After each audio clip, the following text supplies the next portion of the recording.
to my peoples. Salutations, Yasharal, Israel. All right. Want to give majesty, esteem, honor, and prestige to the Most High. All right. He's the mighty one of Abraham, Isaac, and Jacob. He's my sovereign, and he's the Almighty. And his name is Yahuwah. And I just want to show him the reverence and respect that he is due. All right. You see the title of this video. It's entitled "The Significance of Home," and I just wanted to go through Psalm 37, and then just kind of give you a few of my thoughts. You know, as we continue to learn about the Most High's ways, make the necessary adjustments in our life to fit His instructions, all right, and share healthy information with those with others who have been newly awakened and who are trying to walk the path of righteousness for the Most High Yahuwah. So, without further ado, I do have me some notes back here, but we're gonna start in Psalm 37. All right. Said, and I'm reading my Safari Tanakh app off my phone. All right. It says of David, "Do not be vexed by evil men. Do not be incensed by wrongdoers. For they soon wither like grass, like verdure fade away. Trust in Yahuwah and do good. Abide in the land and remain loyal. Seek the favor of Yahuwah, and he will grant you the desires of your heart. Leave all to Yahuwah. Trust in him, he will do it." Verse 6. "He will cause your vindication to shine forth like the light, the justice of your case like the noonday sun. Be patient and wait for Yahuwah. Do not be vexed by the prospering man who carries out his schemes. Give up anger, abandon fury. Do not be vexed. It can only do harm." Verse 9. "For evil men will be cut off, but those who look to Yahuwah, they shall inherit the land.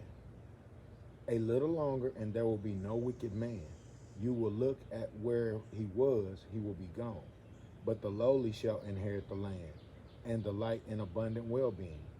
The wicked man schemes against the righteous, and gnashes his teeth at him. Yahuwah laughs at him, for he knows that his day will come.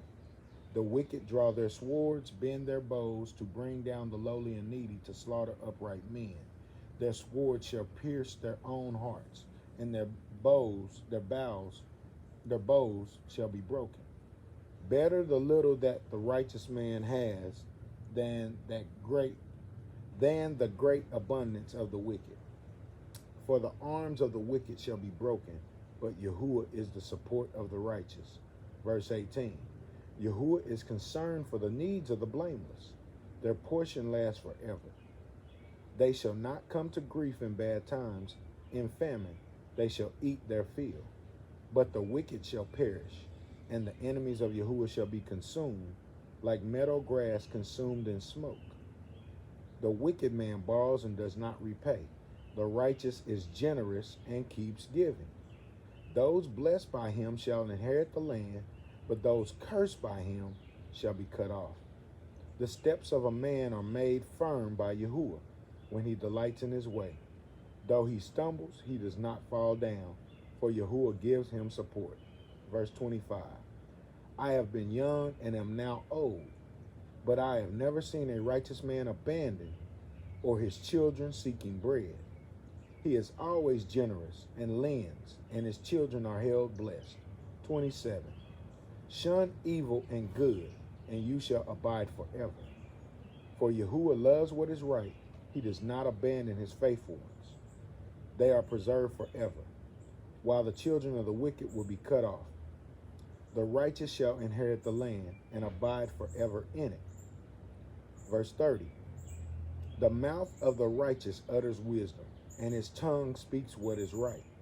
The teaching of his mighty one is in his heart. His feet do not slip. The wicked watches for The wicked watches for the righteous, seeking to put him to death. Verse 33. Yahuwah will not abandon him to his power. He will not let him be condemned in judgment.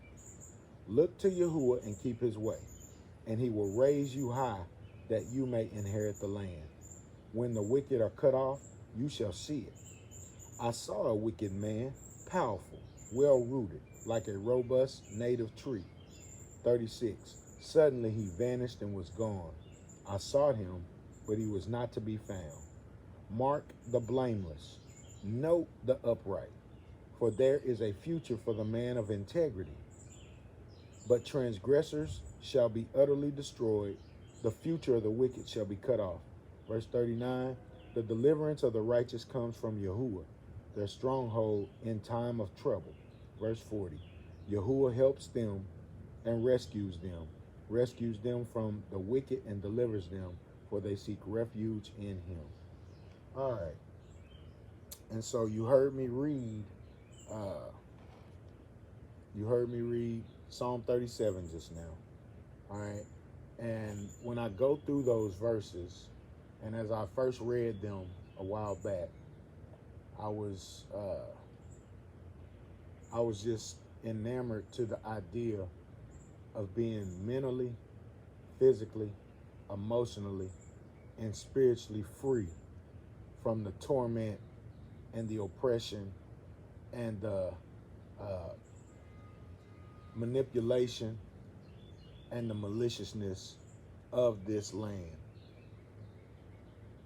We have been, everything that it says in Deuteronomy 28 and Leviticus 26, we've gone through that. Whether it be our ancestors who've gone through it or us directly. And when I say ancestors, I'm talking about distant ancestors and more recent ancestors. People that, great grandparents that have passed on, great uncles that have passed on, stuff like that.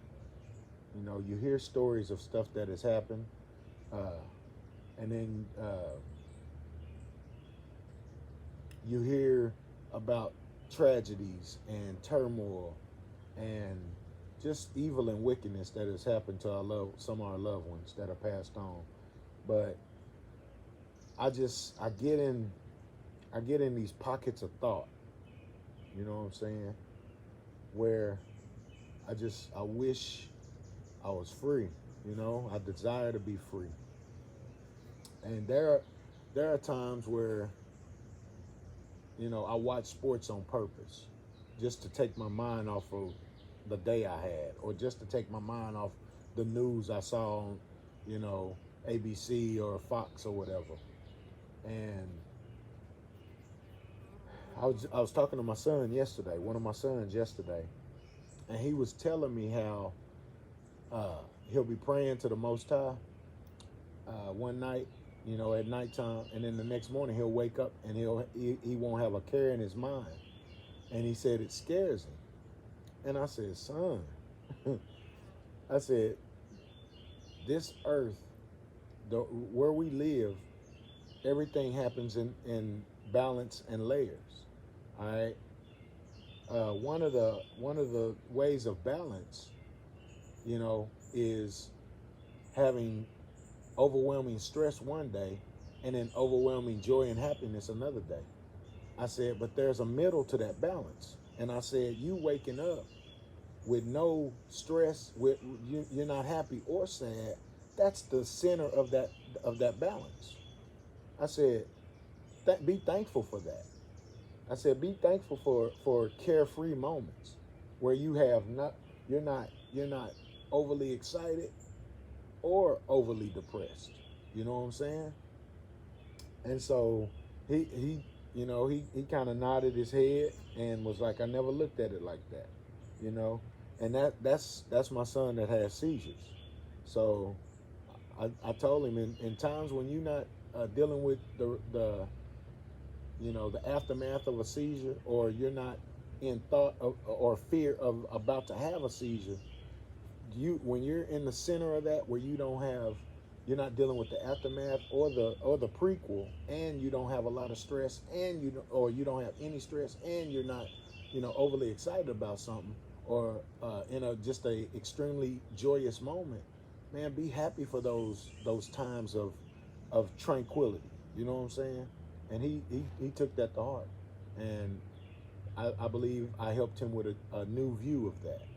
And so I said that to remind you guys that this is a balance, And as I think of the significance of home, how significant it's going to be when the Most High takes us back to where He wants us to be, where He intended for us to be.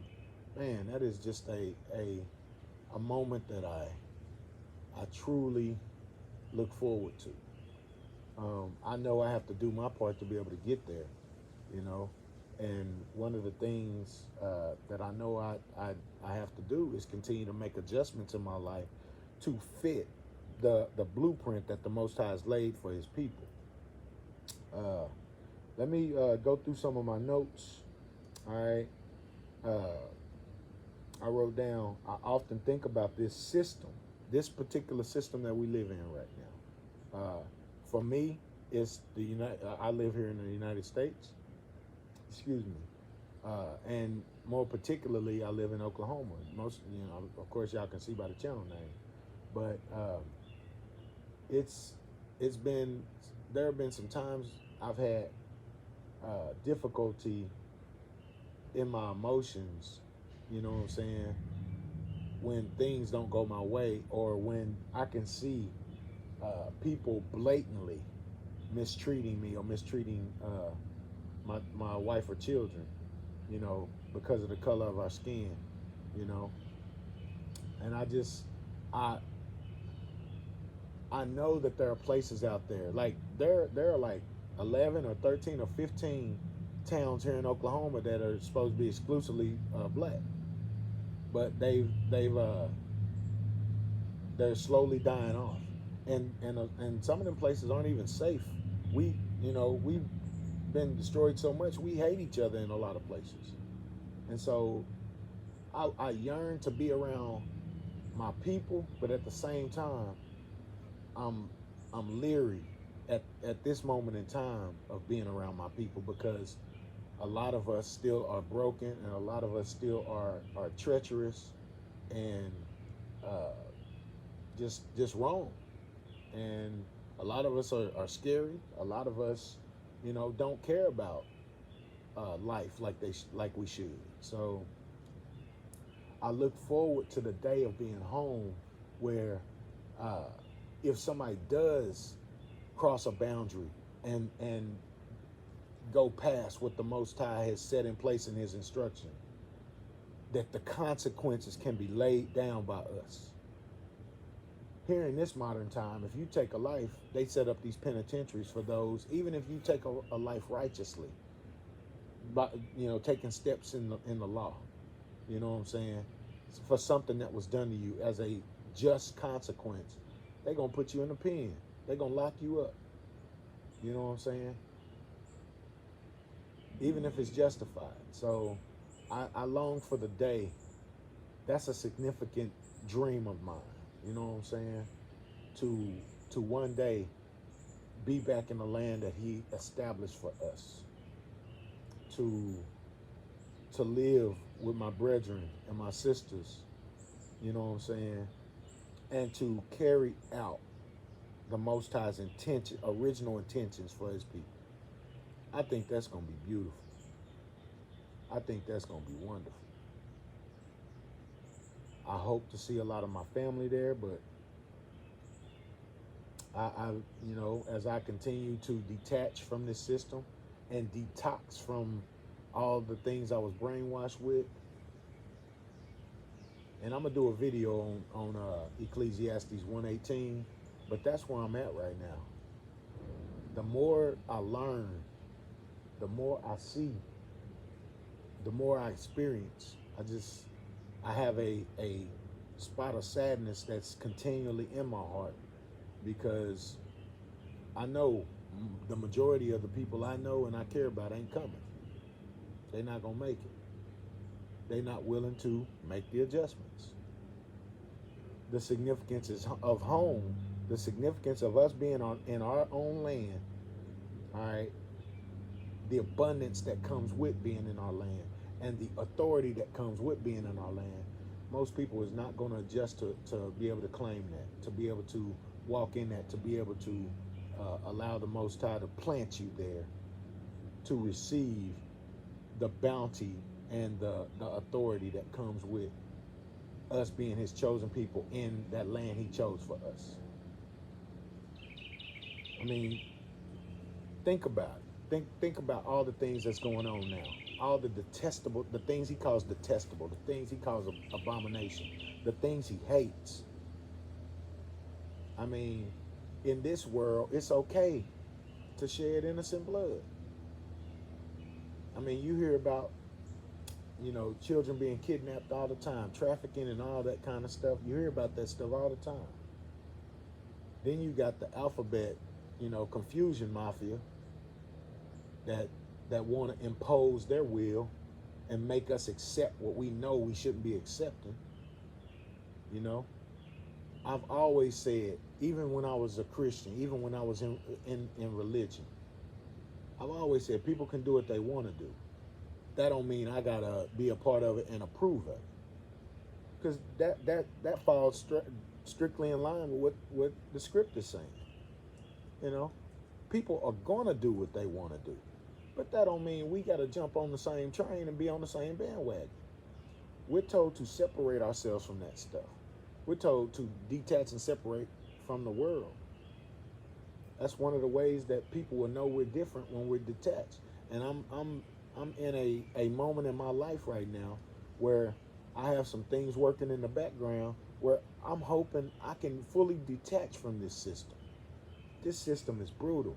They take the best of our years, all right? They take the best of our gifts, our talents, and our abilities. They take the best of our culture, and they vampire it. They suck the life out of it. They sift through it, and they throw away when they throw us away when they're done, or they throw away what they can't use.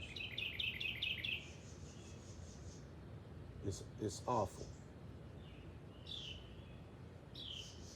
They don't want us living off the grid. They hate that. They don't want us.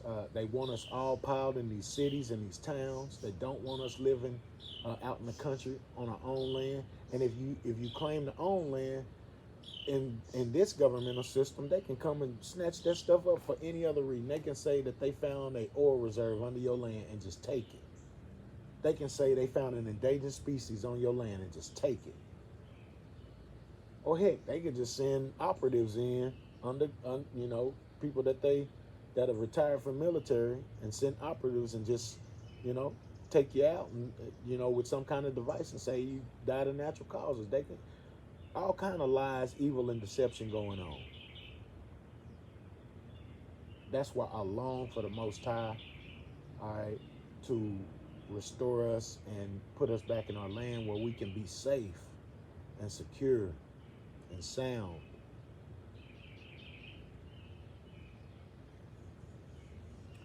Think about the way they tax us.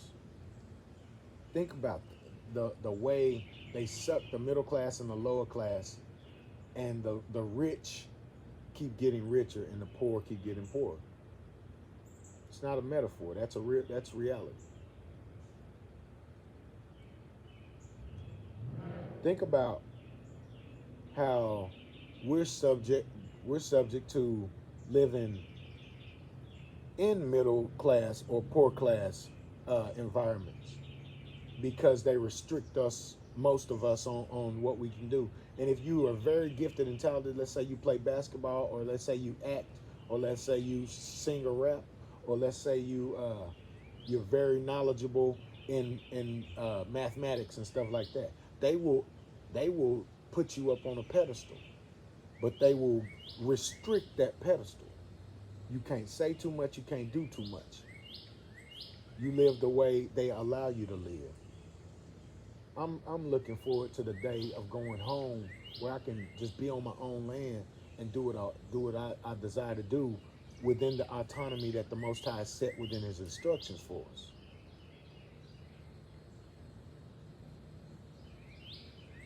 Think about how politics and politicians are attached to these various companies that keep us in these subjective and oppressive states.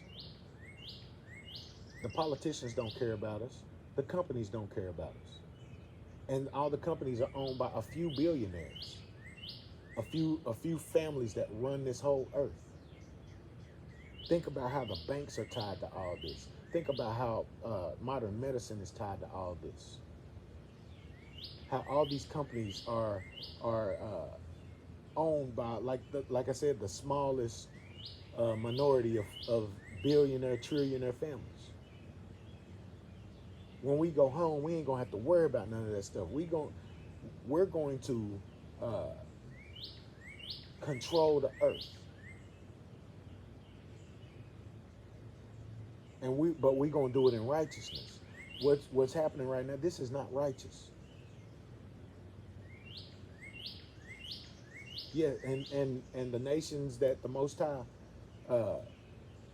puts up under us and to be subject to us, we're not going to rule them like they ruled us. We're going to do it in righteous judgment. That's what the words say.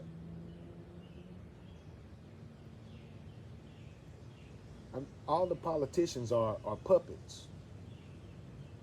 If you out there voting, and you call yourself an Israelite, you ought to be ashamed of yourself, in my opinion. You should not be voting. That's part of detaching from the system. None of these people are worthy of being our leader. Our leader is going to be David risen up. However the Most High does that. Whether it's resurrection or whether it's the bloodline of David, we just know David is going to be our leader.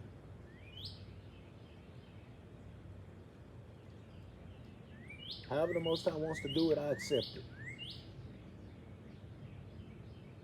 I know I'm still cleaning stuff up in my life. I'm getting on the right trajectory with the Most High. I've done some things in my past. I haven't been a good steward in some things. I haven't been very consistent in some things, but I am cleaning that stuff up.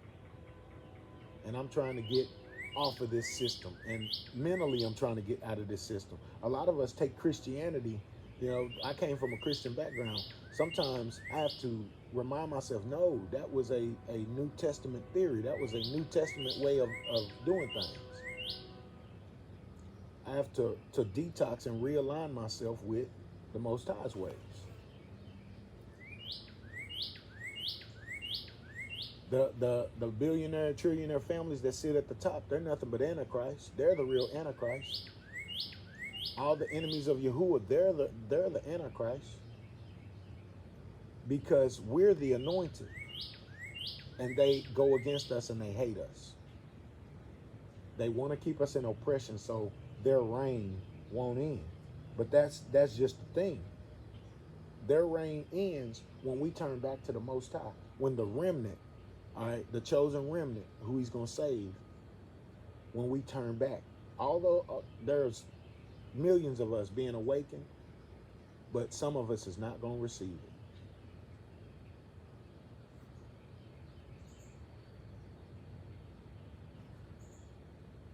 Global charities is involved in this stuff. Stop giving to charity. All right, you want to help somebody, find somebody that you can genuinely help. Stop giving to these dang charities. Go find people who is in trouble and help them. Educational systems. Stop, detach from these educational systems. Do your own research. Go to the library yourself. Do Google search. And sometimes you can't even trust Google. You got to go more in depth in your research to get the actual truth. I believe, me personally, I believe we should be going under the English. We shouldn't be using just one Bible resource. I think we should be using several, so we can try to get the whole gist of what the Most High is telling us, especially on certain controversial subjects.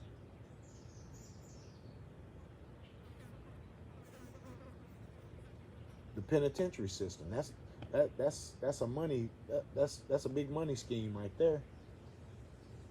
Who's the most uh, locked up? What's the most locked up race in America? It's the blacks. It's the Negro, right? It's the Israelite. It's the Hebrew. It's us. All right, that's a money scam. The school I work at, we get our some of our furniture provided by inmates who build the furniture. We pay a a nice price to get this furniture built by inmates, and the inmates get pennies on the dollar, or they just get time off. That's slavery. That's part of a wicked system, if you ask me. All right, like I said, the centralized banks, they are coming up with ways to be able to manipulate our money and control our money. All right, that's why I want to start having assets. I want to do away with money. If I can get off this system and I can just have assets and use things to barter with and stuff like that, I won't need the system. That's my goal. That's why it's significant. That's why I want to go home. So I ain't got to worry about credit and debt and being tied to a system that all it does is vampire you and sucks the life out of you. All we just get exploited and manipulated and murdered.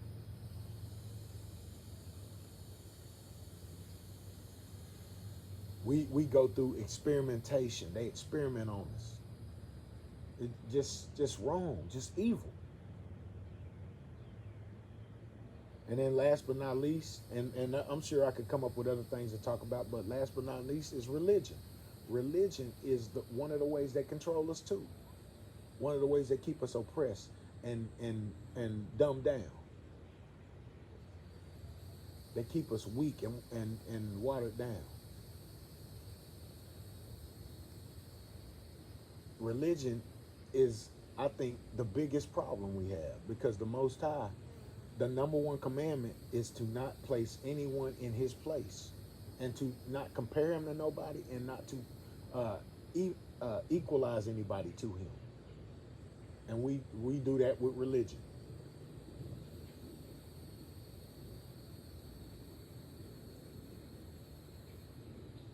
Our culture is the most vampire culture in the world. You look around, people trying to look like us, people trying to act like us. All right. You got the identity thieves over there in the East. They done stole our identity. They trying to take the blessings. They trying to claim that they are us. The Most High is going to fix all this. And then he going to take us home. I don't believe it's going to happen overnight, but I do believe that there's going to be some significant events come up soon in the timeline that the Most High will strategically continue to flip the balance of power until all that's left is Israel, those who have attached themselves to Israel in obedience and subjugation, and the ones who are placed under us that we will have control of. And you can just find what I'm saying in the prophecies if you're studying. This is going to be part one of this video, because there are a few other things I'd like to talk about that are significant to us going home.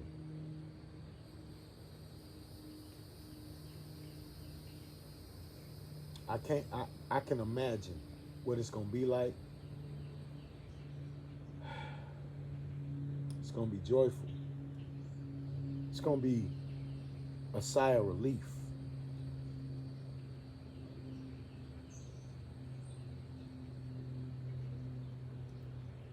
Search for Yahuwah while he may be found. If you are still questioning, not serving the Most High alone, if you still having trouble breaking free from that New Testament Messiah, from that salvific son, Continue to pray. Continue to seek the Most High. Continue to seek our Creator. There's only one Almighty, and He don't share His throne, His glory, His splendor, and His authority with nobody. We are His witnesses. And so we have to exclaim that and proclaim that to the world.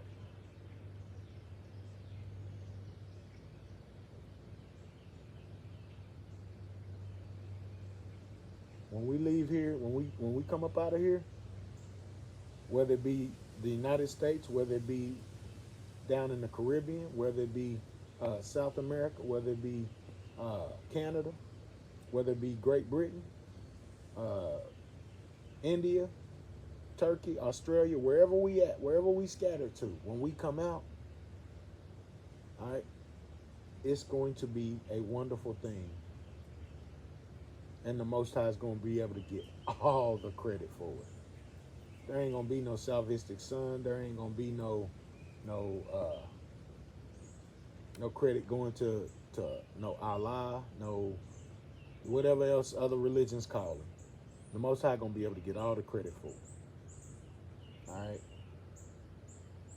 He's going to deliver his people. And I, for one, though I'm saddened, because I know for a fact that a lot of my family ain't coming, and a lot of people that I have relationships with or have relationships with in the past, they not coming. But I can only worry about me. You know what I'm saying? So if you are making the adjustments, all right, and you are trying to do your best to walk with the Most High, follow His instructions, in Tanakh being Torah, the Torah,